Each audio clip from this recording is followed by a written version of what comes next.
Welcome,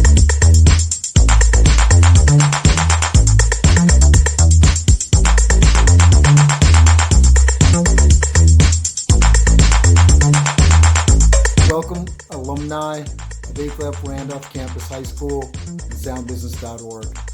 I have a special treat for you with this interview that follows with Akosua Nantachi. I really want to reach out to all the alumni and current students that are in the program at Randolph. This great interview going through the steps of somebody who has attended Randolph, went on to college, and then found their way in the world afterwards. She's an author. She is somebody that I think you'll learn a lot from. I'm going to list down below in the YouTube the different points in the interview that you can sort of fast forward to, but definitely really useful information for especially young ladies of color that are going through the process, just things to sort of look at that could be similar to your own journey and would be really useful. I will be doing more interviews with alumni and looking forward to it. I hope you find some value in this. Enjoy. Hello, everybody. Thank you for joining me. I am interviewing the amazing, the fabulous Akosua Nantachi today, and really excited to provide you this content. I'm really excited to engage with alumni from AFLF Randolph Campus High School, alumni from the program that I've been involved with for the last 24 years, soundbusiness.org. Really excited to have you, Akosua. Really excited to interview you and get a lot of the insights that you have to offer for the alumni that we're engaging with and all the current students at Randolph.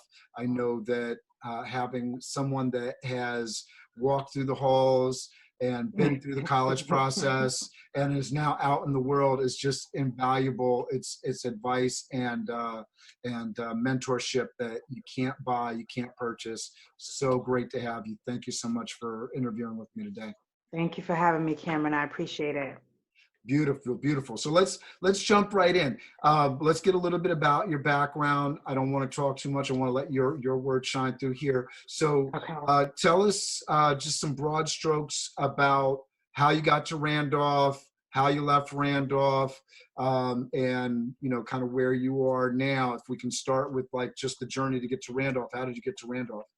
Okay, so I lived in Harlem on 134th Street between 7th and Lenox. And so I always knew that Randolph, was a potential high school that I could go to. So when it came down to, the process to apply, I got accepted into Randolph, and that was one of my top choices. So I decided to go there, and I lived right there. So it was kind of like a no-brainer for me. And then the plus was no uniform. So that was really like, okay, this is definitely one of the top schools. I don't have to wear uniform. Yeah, we've always talked about that ability to to be at an academic school and actually have some individuality. Yeah, absolutely. Yes, I really love that. That was special because no other schools in Harlem was like that. So yeah, basically I lived in Harlem, and so Randolph wasn't too far-fetched of a school for me to go to, and my mom and my dad didn't have any issues with the school, so that's where I went. All right, and so tell us about your Randolph journey. Freshman year to senior year. What was going on? Okay, so freshman year, I wasn't involved into anything. So I didn't know about SBI. I didn't know about the different teams or anything like that. I really was just going to school and then to the after school program I was in. But it wasn't until the December show came around, my freshman year. And I was like, what? Wait a minute, this is cool. Like, I didn't know this existed. So in my mind, I was like, oh, I'm definitely gonna audition my sophomore year. So I auditioned my sophomore year, and I auditioned for Urban DVD. I auditioned for Urban DVD my sophomore year. I got in, and the rest is history. I became captain my junior year and served as Urban DVD captain for 2 years, my junior year as well as my senior That's amazing. year. That's a lot of work. How did you handle that and your school studies? Okay, so looking back now, I'm realizing, wow, that was pretty dope. It was a lot of work, and I will say, my team. I mean, I just had a great team when I entered Urban DVD. The team that we had was fabulous, and then Jasmine, who was my captain, she trusted me as captain, and the girls that I brought on were just as fabulous, and we became a really strong knit unit. And I don't even remember which Jasmine is that. Jasmine Johnson? Purdue. Okay. Jasmine Purdue. Yeah, okay. Jasmine Purdue. She was my captain. And so the girls that I had under with me, we were really close and like a close-knit unit, and it was just fun. So we all were passionate about what we were doing. But we were hustling. When I look back now, I was selling cake to, pay for the costumes and make sure that all of us had what we had. Some of the girls were selling some things as well. So we were putting in work, absolutely. But I mean, in retrospect, I realized that was the platform that we had to express ourselves fully to, how we felt. And so, yeah, I met Thompson, and then me and Thompson just obviously grew closer. Once you become captain, you interact with Thompson a lot at that point. And so he wound up bringing in Manny. I'm sure you remember Manny. Yeah. Manny was great. Oh my God. Manny was really, really great. And he just like elevated Urban to a new level. He was open to our ideas. He was receptive to our ideas and our culture and, just what we were into at that time in high school. So.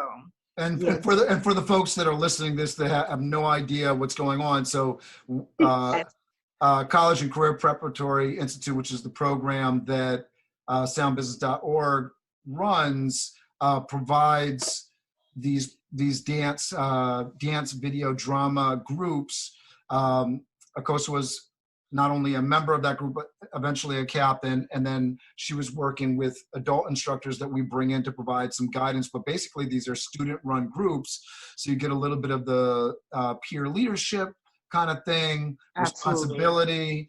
Absolutely. And Emmanuel Hernandez, aka Manny, was one of those folks that was an instructor. So yeah, he's an awesome individual. Absolutely. Yes, absolutely. And in terms of grades, I mean, I would have to say, like, just coming from an immigrant background, grades were something that I had to stay on top of. So for me, I knew I need to make sure that I'm getting no less than a B. Getting a C in my household, it was a little bit like, So for me, in that sense, grades were really important. And then obviously the CTPI program enforced that as well. And if you didn't have a certain GPA, then you couldn't participate in the activities that the program provided. So I think there was a great balance. Absolutely. And yeah, I would just say grades for me. Oh, sorry, go ahead. No. Did you receive, I know we push the captains particularly to push the group to have good grades. Did you feel like there was a lot of positive peer pressure in that respect, being a part of the group? I absolutely do. I think that for someone to feel a type of way for not being able to get a 65 was healthy, in my opinion. Right. Because it's like, if you can't get a 65, then like something's clearly wrong. And so a lot of people realized, and that was something that was taken very seriously. If you can't attain this grade or GPA, then you can't participate. And I thought that was positive. That's great. That's great. Yeah, no, I know that we push that, and I know students, particularly that are current and in the system, have some different feelings about. Of course. If you can't get the grades, you're gonna feel a type of way. But if you know you can get the grades, then it's kind of like whatever. So yeah. So tell us, junior year, senior year, you're on that journey. Obviously, that's a big part of what CCPI and SBI is about. Tell us about that journey. I know in preparing for this interview, as you got to college, it didn't work out exactly the way that you wanted. And I think that's really valuable. So I'd love to hear about that process for how you got where you ended up, and what the turnout, or what the end all, both, right away, because we had some great conversation about the struggle of post college, and where that put you. So I definitely want to hear about that whole thing, but let's talk about how you got to the college that you ended up at, why you chose that college, so that folks who are choosing and in the middle of that process right now. And I can't even imagine, right? It's April 2020, Right. amid global pandemic, and you're a junior, or senior, preparing yourself to go to college. I can't imagine being in that situation, but for the folks that are in that situation right now, what were some of the things that you were looking at, and what you actually did to get to the college that you applied to and eventually ended up at? And I know we talked about the two colleges that you were talking about, so I'd love to hear about both of Yes. those. Go ahead. Okay, yeah. Oh man, that's such a great question. And it's actually complex. My top two schools were Plattsburgh University and Allegheny College. And if you're in the college preparatory program, then you know that college is the goal. Everyone in that program, the goal is to get to college. And so for me, I looked at what school can I afford to go to, who's giving me a pretty good package, and what schools am I going to get into with my SAT scores and my personal statement and things like that. So my personal statement was pretty good. I'm very proud of my personal statement, and I know that played a huge role in the colleges that I was accepted into. But it came down to, oh yes. Did you get some help with your personal statement? I did. So I actually, my story is a little unique. I actually started my personal statement at a summer writing camp. And so they tailored it to where I was like, oh, like this is really good. So yeah, I was able to start my college statement a summer before the summer of my junior year, going into senior year. And so when I came back for the fall semester for senior year, I already had my essay, and it was just, a couple of tweaks that needed to be made. Who provided the summer writing camp? How did you get into that? So I actually got into that through Harlem Children's Zone. I was that's awesome. Yeah. I'm Yeah. glad to bring them into the story. Right. I was part of the Employment Technology Center, and I was referred into that program for the summer. So why don't you talk a little bit about that program, because that was a major part of our conversation that I enjoyed having too, which was you didn't only utilize the resource of SBI at A. Philip Randolph Campus High School. And I think this is something that we try to get across through the CCPI program and SBI is, especially when we're visiting college campuses, what are all the different resources that are offered? Right. And I love that your story was utilizing multiple resources in Harlem. Absolutely. Yes, definitely. So Harlem Children's Zone is an organization, a nonprofit organization, and their main focus was education, Primus Academy, located in Harlem on 125th Street. And they just have a bunch of different branches that, specialize in different things for the youth. And so my program was the Employment and Technology Center. And basically most of what I did there was videography, film, also getting tutoring to help with homework, to help with preparing for exams, different things like that. So when it came down to, different opportunities, there were different relationships that Harlem Children's Zone had. One of them being with Carleton College, which provided a summer writing camp, which is in Minnesota. Which was in Minnesota. So that experience for me was completely contributed to my writing. And, throughout my years at Harlem Children's Zone, I did different writing competitions, placing I won, you know, sometimes placing second and sometimes placing third. So it kind of was just something that followed me, and then the opportunity presented itself and I got recommended to go.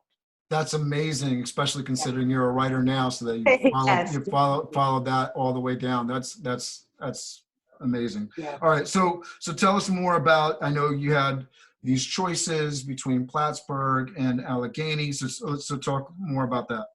Yeah. So, oh man, when I think about the process, I think I wish I was more vocal. I needed help, but I didn't necessarily ask the right questions. So Plattsburgh, To whom? to my guidance counselors, but also just to you know, the counselors that I had at Harlem Children's Zone, as well as just going to CCPI and just asking, you know, certain questions that would have helped me understand more.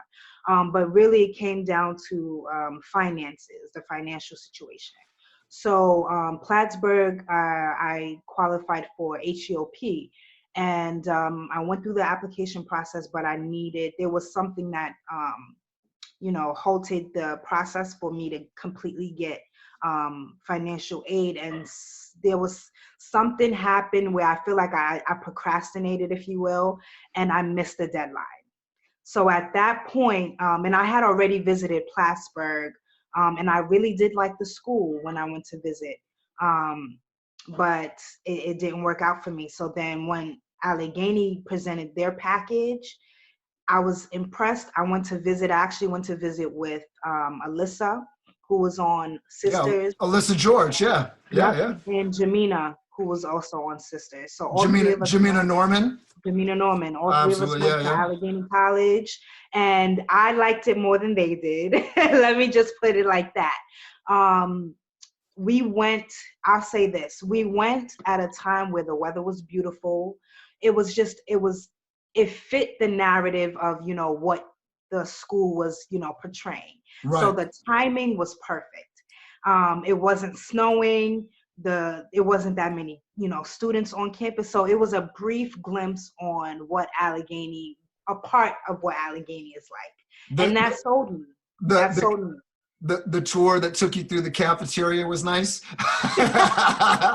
So I'm trying to think I think we did see the cafeteria.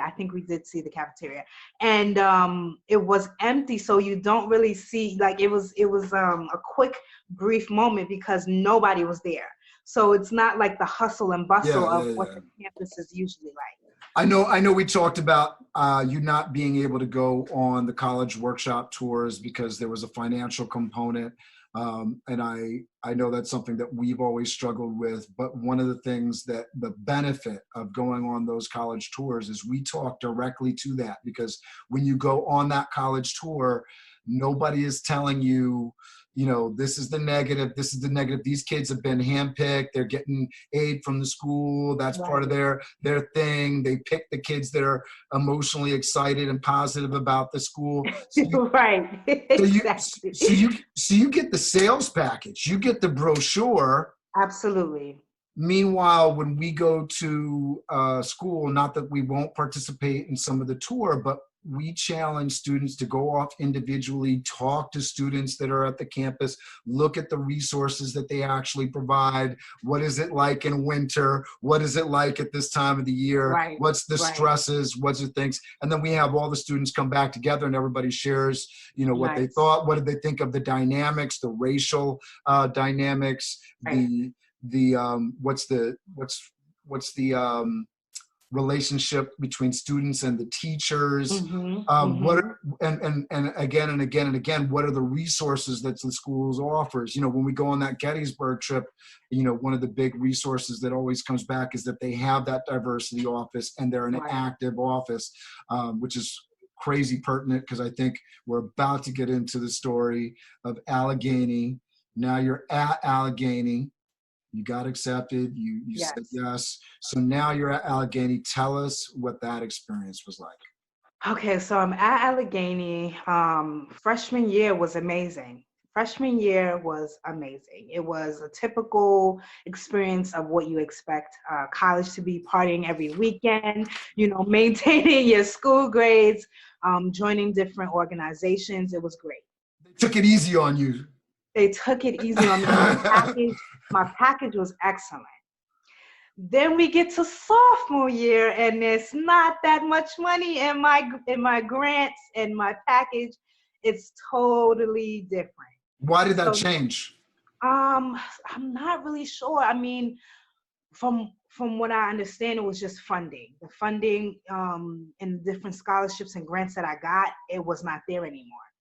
So just because I want to take this step by step, knowing that a student that's accepted, because we push this. I know Mr. Thompson pushes this, and because I follow his lead, I've pushed it in the past, but obviously experience teaches different lessons. So what would you say to a student that gets a great package from a private school going into freshman year, before they've accepted or before they've made that choice? What would you say are some good questions or ask, some tactics? What would you recommend?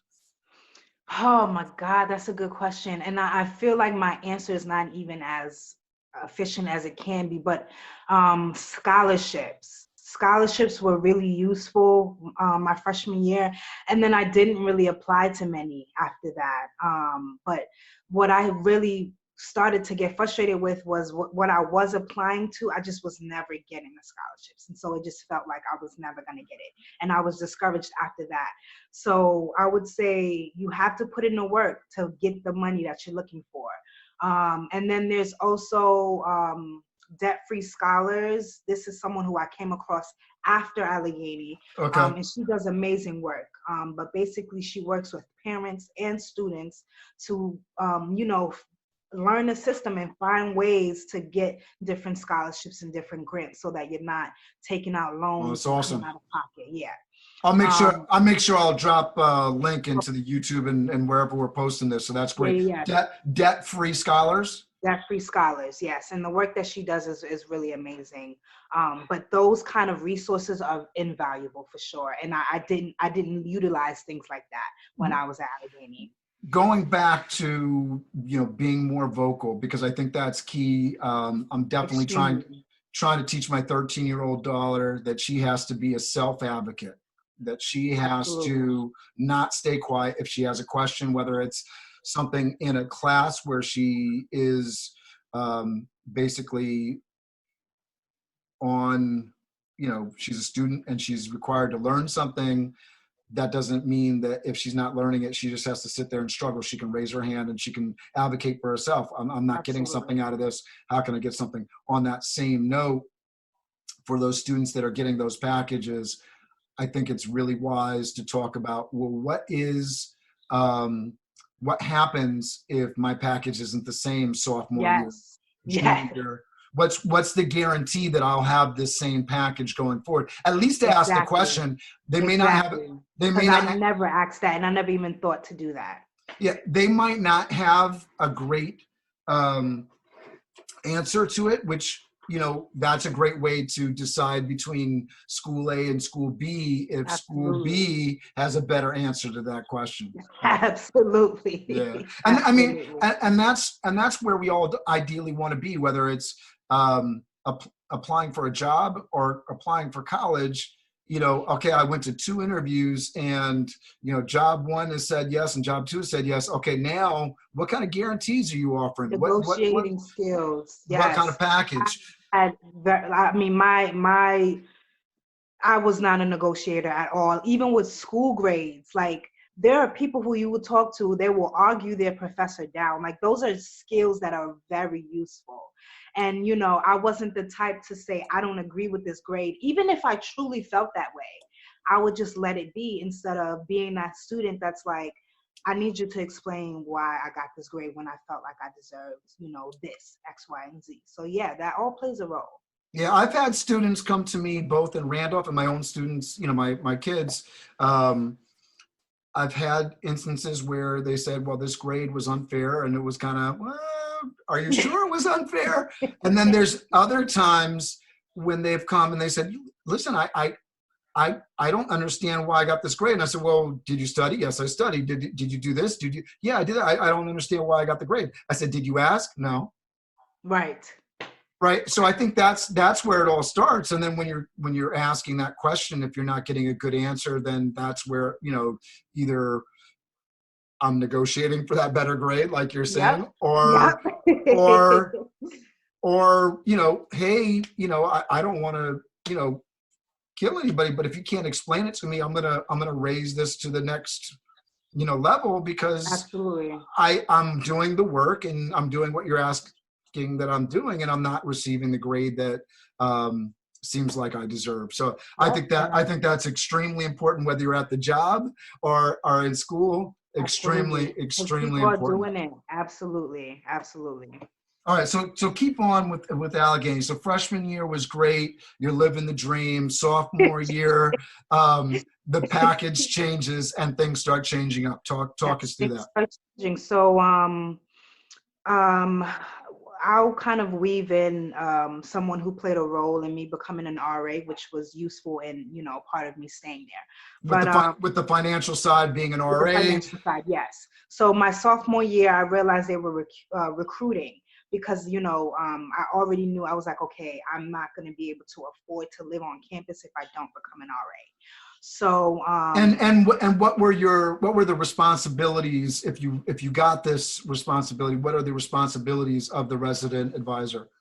oh yeah, it was quite a bit.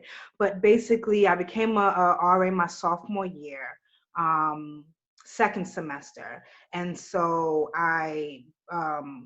when you become an RA, your duties are, making sure that your residents are, feeling safe. Their names are on their doors, acknowledging the community, and just creating a space where everyone knows each other as much as possible. Everyone especially knows you. You're going to be a key role. People getting locked out, you have to help them out. People need to file certain, reports. Who do they refer to? Can you get access to, the information that they need? And also creating different activities on campus. Just, making sure that the students are aware about, oh, this is going on in this place. This is going on in this part of the campus. We're going to do this as a building. We're going to do this as a floor. So, you're working with different RAs, and then you're working with CAs to just build that community within the buildings, and then within the floors, and then within just, the campus in general. What else?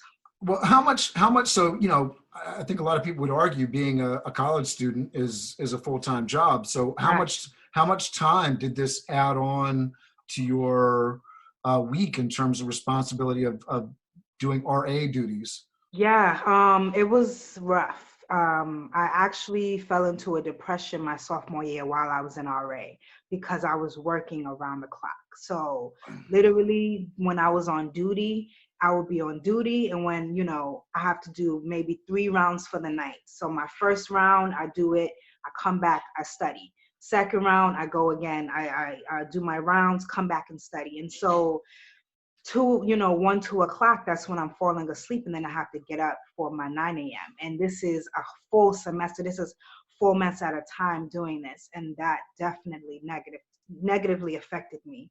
But again, did they provide any support to you? I didn't.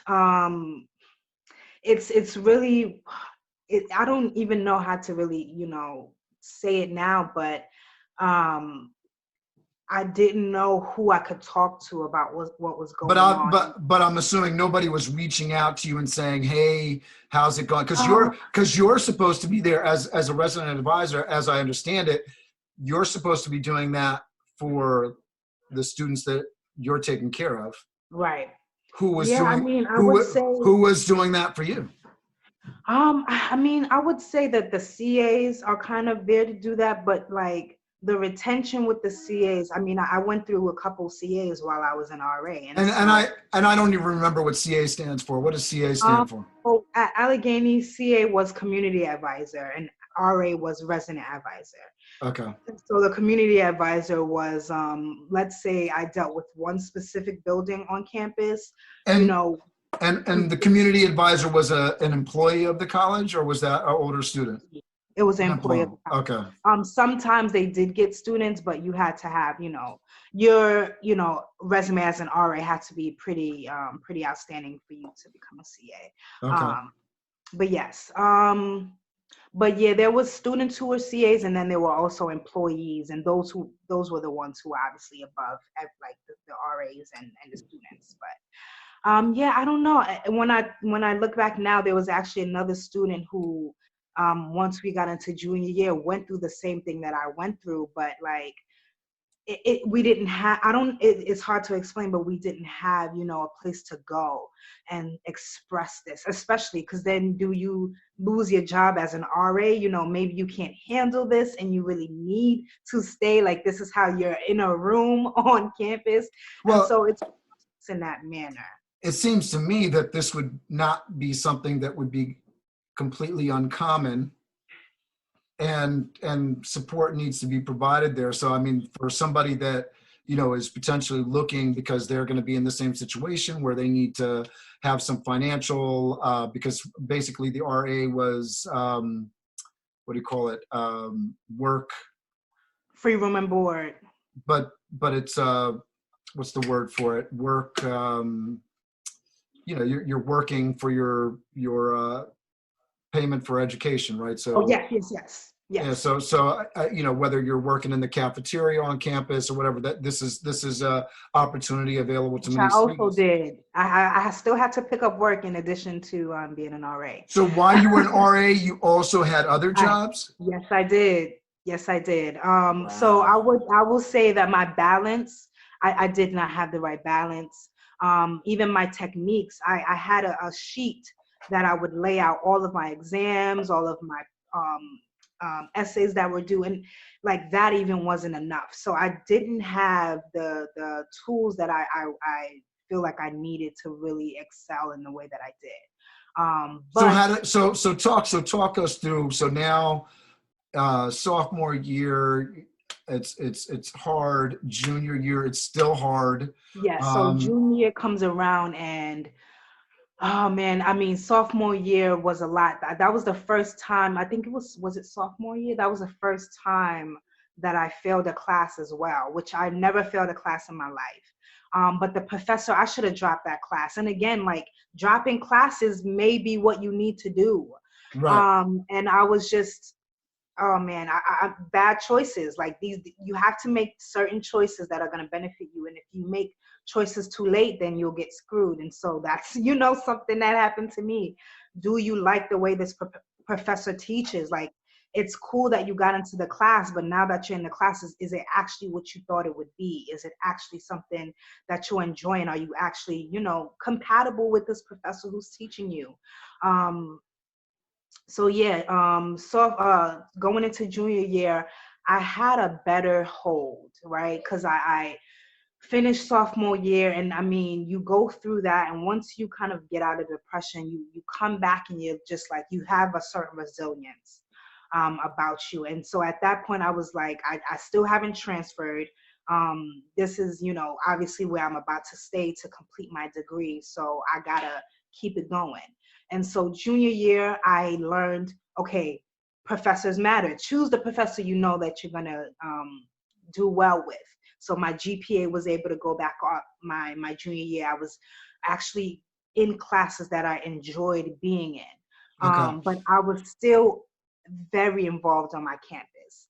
And the downfall, I would say, is the timing. So I became president of an organization.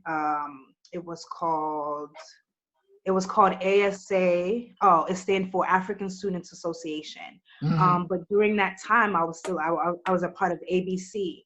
So it became this thing where it was very complex. What was ABC?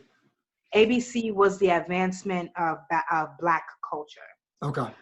And basically, ABC was like the founding, organization for all of the other sub ethnic organizations like ASA and ACS. ACS was Association for Caribbean Students. But what we started to realize as I was in it, we're all in this, same group, trying to also be in different groups and having different events. It was we were the ones kind of experimenting, and the support that we have were from some alumni, but like they would come to enjoy the festivities as opposed to taking control and helping us, all of us enjoy it. So we were doing the cooking for different Yeah. events. We were, putting together the menu. We were decorating. Like, this is all work that students are doing while they have academics. So it was a lot. And again, we didn't have that support because it's like we get the budgets that we get were less than most of the other groups, right? The ski group, the running club. Oh my We're God, not, the ski group. yes, we're not getting, we also had a horseback riding group, like just different groups. We weren't getting the same amount of budget that they were. And so How were the budgets decided? Was that from alumni from fundraising? it was from student government. Student Student government. government, they would have the budget and allocate it to the different groups. What was the makeup of the student government? Oh my gosh, mostly students who were interested in creating events, bringing in artists, bringing in different talents, just being the people who kind of oversee the events and the people who come and entertain the students at Allegheny College. What was the racial and gender makeup of the student government? I would say mostly women. And then there were some men as well too, though. I will say that. I would say maybe a handful of students of color, but mostly it's a predominantly white campus, so most of the student government was white. And how did that play out in the 4 years that you were there? Because I know you spoke to some of the frustrations with that. I would say it's difficult because the student government, they're students, and they see the plight of these small organizations and what we're trying to do and what we're trying to bring to the campus, but they still have only so much that they themselves can do. And so the conversation of bringing support for these organizations and these students can maybe go to a certain level and then fall on deaf ears at a certain point if it's not reaching who it's supposed to be reaching, or if it's not a priority, which oftentimes it's not a priority. So yeah, I would say which burns people out, right? Because you're trying to do your thing and you're advocating, because now you're at junior year and you understand that you have to advocate for yourself. You're picking the right professors, but you're Right. still an RA. You're still working your butt off, and you're involved in all these activities. Right. So you're fighting the good fight to get representation and proper economic distribution for groups and whatnot, and it's Yeah. meeting some walls. Right, exactly, because we're all still students. That's what it came down to at the end of the day. And for me now, I'm like, we were students, and a lot of the things that we took on, we just did not have the capacity to actually, see it to be something that sticks and stays. So it was rough. And I will say, as a community, like the students of color were very impressive, but a lot of us, most of us suffered in certain areas. Something's got to give. So some people, the retention rate for students of color was questionable at some points. Like it was a bunch of things going on. So, which are definitely things that students entering these colleges need to talk about, need to ask about, need to address. Absolutely. Absolutely. So all right. So take us home. Now your senior year. What's going on? Yes. Oh my God, I'm ready. I'm ready to be done. I'm ready to be done. But okay, so senior year is interesting. I was in a house for the first time off campus as an RA. Okay. And that experience was unique and pretty positive. I built a strong community with my housemates. But there were also, being an RA it's not easy. And it's not all, flowers. So there were things that I battled through as an RA that, it's like I can't even, I can't even share it because that's confidentiality, right? So it's things that I've had to hold in as an RA that you just kind of don't know where this even belongs. So you were just to get a sense. I mean, you're talking about people's personal issues, dealing with life struggles, Absolutely. dealing Absolutely. dealing with people being nasty, Yes. um, Yes, uh, Cameron. Yes. dealing with stuff that's outside of the house in terms Yep. of pressures that other people are facing on stuff, and all of that you're kind of having to internalize while you're going through your own process and trying to get your Absolutely. degree. Yeah, absolutely. Yeah, I Yep. hear you. Yep. Yep. And again, at that point, I was just like, okay, you have, this one more semester, let's get this done. But there were, I would say senior year, there was just, slowly you kind of just saw like, I wasn't able to, lead the way that I want to. So certain activities that we did a previous year in ASA, I wasn't able to do it the next year. So the inconsistencies kind of started to show itself. And at that point, Now, it so was when you was that something that you felt like you were trying to hold a certain standard and you weren't able to, or because absolutely. okay. Absolutely. So the biggest thing that took up a lot of my energy, we had an ASA fashion show, which was fabulous. But again, no outside help. We had to pull together to get resources to be able to bring it together. And then the blueprint from one year to the next wasn't tight or just structured in a way where it was kind of bulletproof. And so we are taking it upon ourselves to bring this to the community, even if, behind closed doors, it was a lot and it was stressful and, we're burnt out afterwards. Which But is yeah, all, which, because I hear two things in this, because I hear it was a tough journey. But life is tough, and I'm sure a lot of people, would say that. I'm sure you've heard that life is tough. You didn't face anything you're not going to face outside in the real right. world. Da da da. But we also hear, like, if I'm going to a college, that this is a safe place. This is an incubator. This is where I get to learn, grow my mind, Yes. collaborate with people, and some of the things that you're talking about, the stresses of having to do way too much in terms of working and then working some more and taking care of other people's problems while I'm supposed to be growing and learning myself, does seem like Yep. it's just like above and beyond, right? Like, Yep. is a Absolutely. white student that got into Harvard or any other, liberal arts college that doesn't have to be an RA, that doesn't have to take on all these additional responsibilities just to stay in school, are Yeah. are are they having to deal with those responsibilities? I just want to kind of lay it out like that, because I hear it on both sides of my brain, because I try to think about, well, what if my daughter was telling me about these problems, and you talk about an event, Mhm. and it's like, well, yeah, I mean, that, it's tough to put on events, it's tough to do this, but also Yep. understanding that not every person is required to do an event with all of these outside pressures also going on. Did Yep. it make you better? Did you survive it? And are you probably better for it? Absolutely. But Right. that being said, because of those pressures, a lot of students don't survive, going back to what you were saying about retention and, Exactly. being retention for students of color being worse than maybe some of the white peers and the privileged peers. That Absolutely.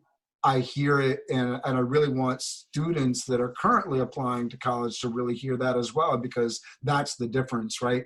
It it's supposed to be difficult, but it's not supposed to be next to impossible. Right. Right. Exactly. Exactly. Yep, you hit that on the nail. Because I wouldn't do those events again if I didn't have the necessary resources. Right, right. But yeah, senior year, I was just indifferent. Graduation, I was indifferent. I was just ready. I was just ready to get my degree, and go. And at that point, I was applying to jobs my senior year, second semester, getting rejections, not hearing anything at all. So So you started applying before you even graduated. Yes, because that's what they advise. That's what Right. they advise. And any counselor that you talk to, that's what they advise. Get your resume, your cover letter together, and start applying. So for me, what was happening around me, a lot of my friends became teachers. So a lot of them were opting into TFA and AmeriCorps. They heavily recruit at Allegheny, and they heavily recruit the seniors who are about to graduate. So there were a handful of friends that went into these different programs. And I thought about it, and I didn't want to do it. I didn't want to do it, although there was support. There was definitely, me seeing my friends applying for these different Yeah. positions, already saying they're about to be teachers. Talk about that. I know there's probably some reasons that you didn't do it at the time, but there's also probably some reasons looking, from where you are now with the information that you know now about those programs, and even hearing from some of your peers that you probably stayed in touch with that were in those programs. Can you speak to like a couple of the benefits and a couple of the negatives that being a part of those programs entails? Yes. So I'll just start with letting everyone know my major. So I majored in English with an emphasis in creative writing. Mm-hmm. And so someone says, "Oh, you're an English major." Then the next thing is, "Are you going to be a teacher?" So for me, I was like, okay, like, why is that the only thing that is, a requirement or expected of someone who majors in English? So Right. that kind of where it was for me. But those who were into TFA, the biggest, TFA, AmeriCorps, and all of these other teaching organizations, the biggest thing I would say is their retention. These teachers will, at some point, it would be, join TFA or join this program, and then your loans can be forgiven after this certain amount of time. So there were different things that now, once they were in the program, they were realizing it's not accurate. Right. It sounds like a great deal. Yes, correct. And then so they're informing me on, okay, this is actually what it really is, and this is actually how it really is. So speak to that. What were some of the things that you were hearing? So some of the things that my friends went through, one was, look, these teachers come in for 2 years and then they bounce. And so these students aren't really getting that full experience of connecting with their students. And the biggest thing was, how do we keep these students who feel abandoned on a regular anyway? How do we use this program so that it's not just, we just getting these college students and then throwing them in these urban areas to teach, and they can't even handle it themselves, or they don't really even have what it takes to be prepared and teach kids in urban areas. A part of specifically that, and what I've heard, just to sort of paint the picture, is you go from, especially for somebody that was in your position, working very hard, having a lot of additional responsibilities in addition to trying to educate yourself. You go right from that, graduating college, to a place where you're going to have a lot of responsibilities, because there's a lot of things that you need to do to actually qualify for the forgiveness of loans. Yep. Yeah. Yep. So you got to jump through all these hoops, in addition to, like, okay, I'm going to be a teacher and I'm going to learn how to be a teacher. You got to jump through a lot of hoops. So there's that, like, dual pressure already. And then you're dealing with, these are not great schools. These are not schools that people want to go to, which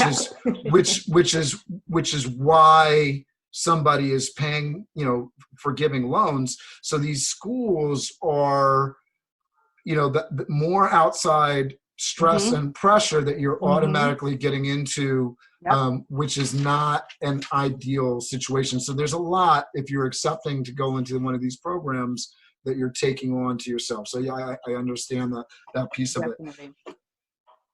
So what else did you hear were challenges for them to actually receive the benefits of these programs? Goodness. I'm not really too sure. I'm not even too sure, but I know that tenure or even, once you are in TFA, then, the perks are, okay, well, if you get a higher education, meaning your graduate degree, then you can get a better pay. You can get, you will be able to qualify for tenure at a certain Right, point. because the pressure immediately is, okay, you need more education. Yes, yes. So, yeah, I mean, at that point, you're taking out more student loans. That's, yeah, most of my friends, they wound up taking out more student loans because it wasn't like, oh, we're going to pay for you to get your graduate degree. No, they're taking out student loans with the idea that it'll be forgiven later on. So I would say those are the main things. All right, so let's go back to you. Let's focus back on you. So now you've been applying to jobs. You're not having a lot of luck, and now you're graduated. So Yes. yay! We got the degree. The prize has been attained. Yep. Yes. Yeah. So now, I'm assuming you're going back home at this point. Yep. Went back home to move in, and I'm open to share this now because I think it's still relevant and relatable. But I'm going back home, and a lot of us are going back home to small bedroom apartments. I lived in a 1-bedroom apartment with all of my family members for majority of my life. So, the typical poor experience, urban experience is what I'm going back to. Right. Without plan B on, how to improve my situation. So with the mounting pressure of, okay, what are you about to do now? You spent all this money, you spent all this time, and what do you have to show for it? And my immigrant parents are very so they want to know, what are you doing with your life, and are you being useful as an individual? So absolutely, I will say, at some point my mom definitely was a lot easy on me, and she wasn't overbearing because she realized and she understood, like, the times that I'm in and applying is different for her, and so she empathized with me on that level. So I'm lucky because it could have been the opposite, and she could have been like, what are you doing with your life, so I will say that that helped me become more comfortable with taking it step by step. But again, a lot of the connections that I have been able to make are what have pushed me forward time and time again. So I come back home, I reach out to a mentor who actually was my mentor at Fortune magazine, and she's like, hey, which you connected through Harlem Children's Zone, right? Yes, they got me that opportunity while I was at Allegheny College. So which is amazing. I mean, that's awesome. It's one of the best internship experiences that I can say I ever had. Absolutely. So she basically was like, hey, I know some people, they're looking for a temporary worker. So this was my first real opportunity getting in the door. Mind you, this was in, I want to say, end of July, April. So I'm home in May, no work until July. And so this was a temping position. And let me go back for a second, just because I think it's really interesting. So you got this internship while at Allegheny College, right? Through a connection that you had made in high school while you were getting assistance at Harlem Children's Zone. Is that right? Correct. So I think that's so key, because it goes back to, it's not what you know, it's who you know and how you know these folks. Yep. For a high school student right now, to show how important it is, you're at this fancy school, private college. What's the connection that starts getting you into the job market, that starts leading the way? That right. Connection from something that you laid the groundwork in high school. I think that's amazing. Absolutely. I 100% agree with you. But yes, so she basically connects me with previous coworkers, and I get the position, and that was my first, real foot in the door. Now, I will say, I didn't quite fit it. That's what it came down to, because it was, we're going to see how this goes temporarily, see how you fit, see the kind of work you can do. And I learned so much. And it's funny because I will have to say this. This was a direct connection to my writing. And that this is when, English was actually playing a role at this point. But the position that I had was an editorial assistant. And so I was responsible for contributing content if it was necessary, but also finding leads for different story grabs and things like that, uploading into their CMS system, the different articles, and, being the correspondence for the emails that go out for the different contributors that, worked, that would write for the company. So I did that for some time, but I wasn't, I didn't fit. So they you weren't happy. I wouldn't say I wasn't happy, but the environment or the culture, it didn't fit. It wasn't a good fit. It wasn't a great place for you. Wasn't a good fit. Although I did learn a lot while I was there. And this was at Fortune magazine? No, this was at Techonomy. Okay, Techonomy. Yes, this was a different organization. But this was through the connection that you had made at Fortune. At Fortune, correct. Okay. Correct. I'm with you. So yeah, so I'm like, okay, I'm back in the unemployment pool. Here we go again.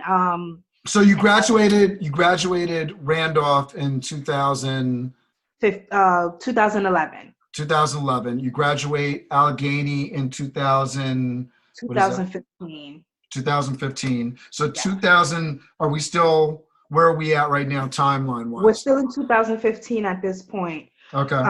And then while I started to apply again, I was using, Indeed and LinkedIn and all this other stuff.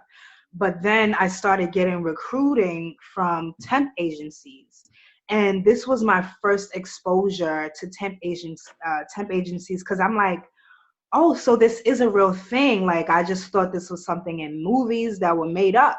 But I'm like, oh no, this is real. So I get my foot into a temp agency, and it was the right fit.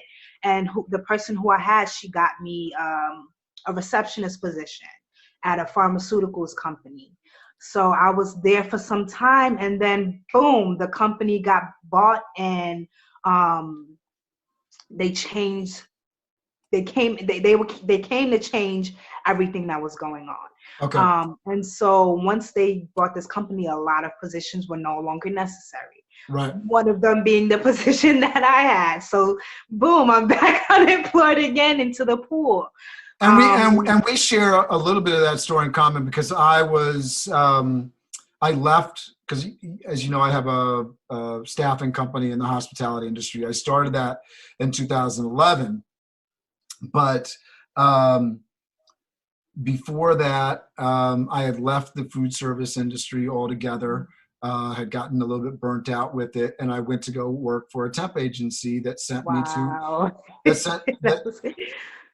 to a medical education company which serviced pharmaceuticals, and I started as an admin, and then for about 4 years I moved quickly from admin to program manager, and then the end of 2008, 2009 financial crisis, right? Wow. I was laid off, and then I go back and I spent 2010, 2011 for the most part at Randolph working on, all the programs. Wow. Yes. particularly the CASI program with the SAT prep. So right. That's why we know each other as well as we do. Yes, exactly. That's when Cameron came into our lives, and we were like, who the heck is this guy? Yes. All right, so 2015. So now this is still 2015 that you're dealing with now the company's changed, and now you're looking for a position again. So what's happening now? So No, this is into 2016. So I was done with that first temp agency in November. So I was with them for a little bit, and then November, that was it. And so while I was getting, the temp agency that I was with was trying to get me into a position. Now we're going into 2016, and I was with Corbett until February. The end of February, March-ish. What is So I'm back. Corbett is the temp Corbett agency? was the pharmaceutical company, yes. Oh, okay. I don't think they go by that name anymore once they got bought out. Okay. So I'm back into the unemployment pool, and my recruiting, who I had, my personal recruiter, she got a different position. And so I had to find somebody else.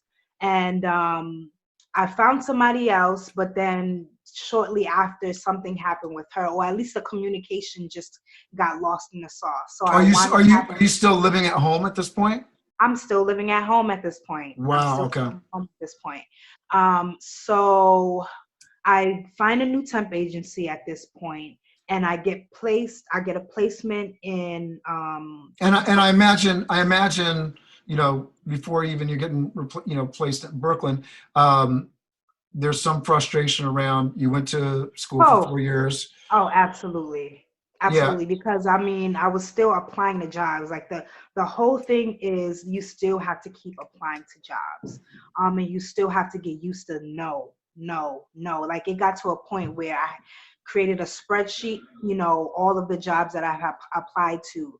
Did you follow up with them this week? Okay, now you have to schedule and follow up with them next week.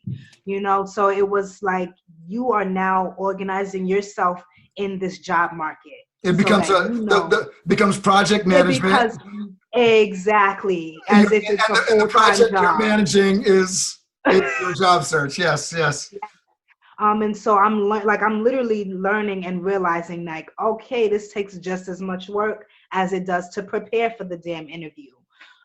So that was an eye opener for me to be able to absorb everything that's happening to me and adjusting to, okay, I have to keep pushing forward. I have to keep going. And I will say, meeting people at Corbett, I was able to take a couple of them out to lunch just to get their advice. And that was something that you guys push a lot, networking, pushed a lot. That was something that I definitely, and even Allegheny College, go meet this person, introduce yourself. What's your name? We're working in this, in this place. And yes, I'm an admin, but now I'm in position to talk to these people who have gone through what I went through. So the one thing that they all literally, I probably took 3 people out to lunch who I felt, okay, this person will be useful for me. All of them said the same thing. Get used to hearing the word no and keep pushing forward. And they were like, you're so young. And because for me at that point, I'm like, this is not really what I want to do in my life. I feel a little lost. And they were like, that's okay. That's normal. You're going to feel lost. You're in your 20s. I didn't figure it out until I was in my 30s. And for some of them, they were like, I'm still figuring it out. So that's where I am. So being comfortable and understanding that was valuable for me. But that, keep applying and keep pushing forward was one key thing that was useful. That's while awesome. I was so yeah, I get a placement in Brooklyn at this point, and I hated it. It. Actually, I got another placement in Queens, and I quit after two weeks. So I know like this is building to something. So I'm assuming you're a little bit happier in your skin now. So we know that you're going through some jobs, and it's Absolutely. a struggle. It's challenging. I want to hear about the entrepreneurship that you're doing, and more about the authorpreneurship that you're going to talk about. Yeah. So why don't you summarize how you got from, this kind of place of doing these jobs and to where you are now? Absolutely. So I got my big break. I'll say it like that. I got my big break, and I got a nice corporate job. When did that happen? This was the end of 2016. Okay. Yes, this was the end of 2016. for an engineering firm. And I was doing I was the head administrative assist, the head administrative, office manager, all of that stuff. And So how did you get that spot? I continued to apply. I kept applying even outside of my temp agency. So I went in for the interview while I was temping, and then I got the job, and then I resigned from my temping company and I moved into this one. So I'll fast forward. I got fired while I was pregnant. At this point, at the end of 2016, at the beginning of 2017, me and Trevor moved in together. That's my husband. And another alumni. Shout out to alumni. Trevor. Yes. Yes. And so at that point, I got fired while I was pregnant. This was around April, I think March, April. No, it was not. This was around the summertime.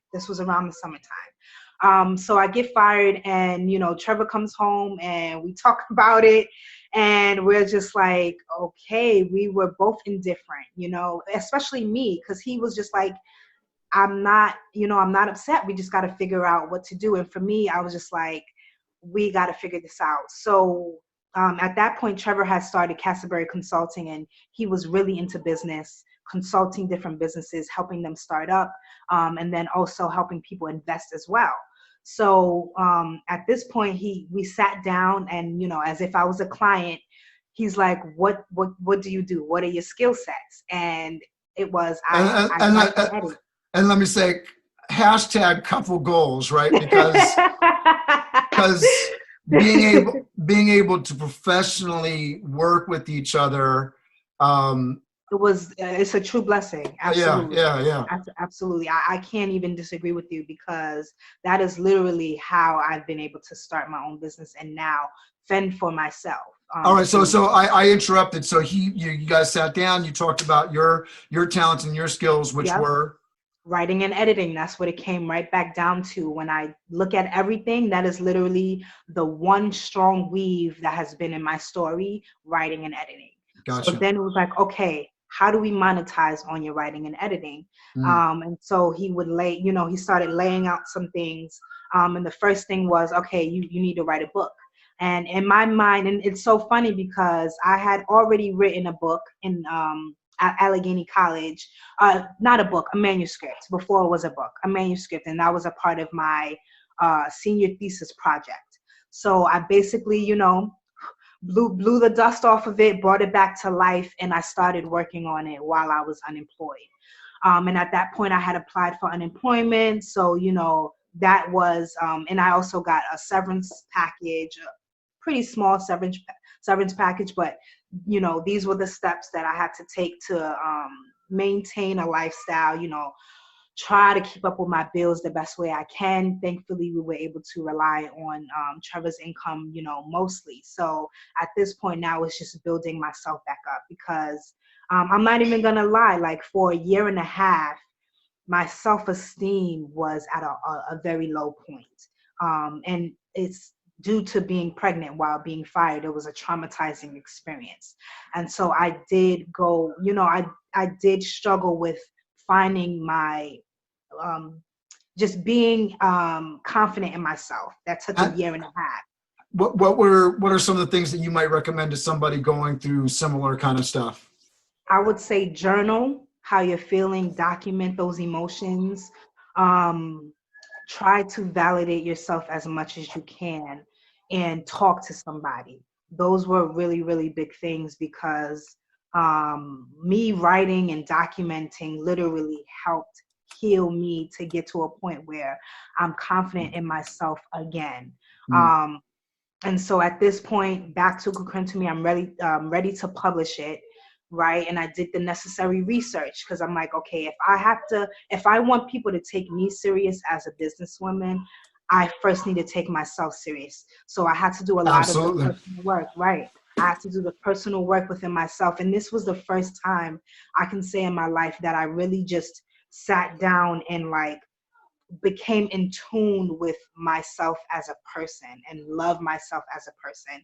And that was, for me, what helped me bring my confidence back within myself, because I would have never, ever said that I was one of the best writers that I know. But now I can confidently say I'm definitely one of the best writers that I know. But That's awesome. that took work. And that took, examining my triggers, what are my shortcomings? What are my skills? What am I good at? What am I bad at? What do I want to improve on? And all of that helped contribute to, my brand. The one thing that came around again for me, there was one woman at Harlem Children's Zone. She was like a resume expert, and everything went back to your brand. That was her thing. She's like, regardless of where you go in life, your brand is going to follow you. And it wasn't until I started my business that it clicked for me what she was saying the whole time. And so I was able to build my brand, like who I am, and put it into a business. And now, I'm never going back. I'm never going back. And So I'm never applying for another job again. No, I'm kidding. Let me say this, because I think it's so important, and it's so great when, speaking of jobs, right? Because I'm now, I'm 42, and I've gone through a lot of struggles. I have 4 children. I think you guys just have the one so far, right? Yes. So, and it's tough with one, right? Imagine Oh my 4. goodness. So, right. So, I think one of the big things that's been really important for me is understanding that I can do it, right? Yes. That just that idea of getting out of that negative headspace, saying I can't, because I know for somebody that maybe who's a student at Randolph or in college right now, they're saying, oh yeah, I know that somebody told me in order to enhance my personal brand, I'm supposed to write a book. I can't do that. Right. You can. Yes. You can, yes. right? Yes. What kind of advice would you recommend to somebody that, high school student, somebody that wants to be an entrepreneur, somebody that wants to enhance their personal brand and they're thinking about things like that? What would you say to them? I would say get a business consultant. That's going to be important. Whatever industry that you choose, you're going to want to know the business side of it. What if I don't have the money to hire a business consultant? I would try to find someone. I would say find someone who or someone that you can be referred to word of mouth, because then they're more likely to work with you. So Trevor, for the people that he knows personally, he'll barter goods and services with them. So if you can't afford my price, then maybe we can exchange something, or we can figure out a value or even a payment plan. People are so much more open now because they understand people's situations that you can figure it out.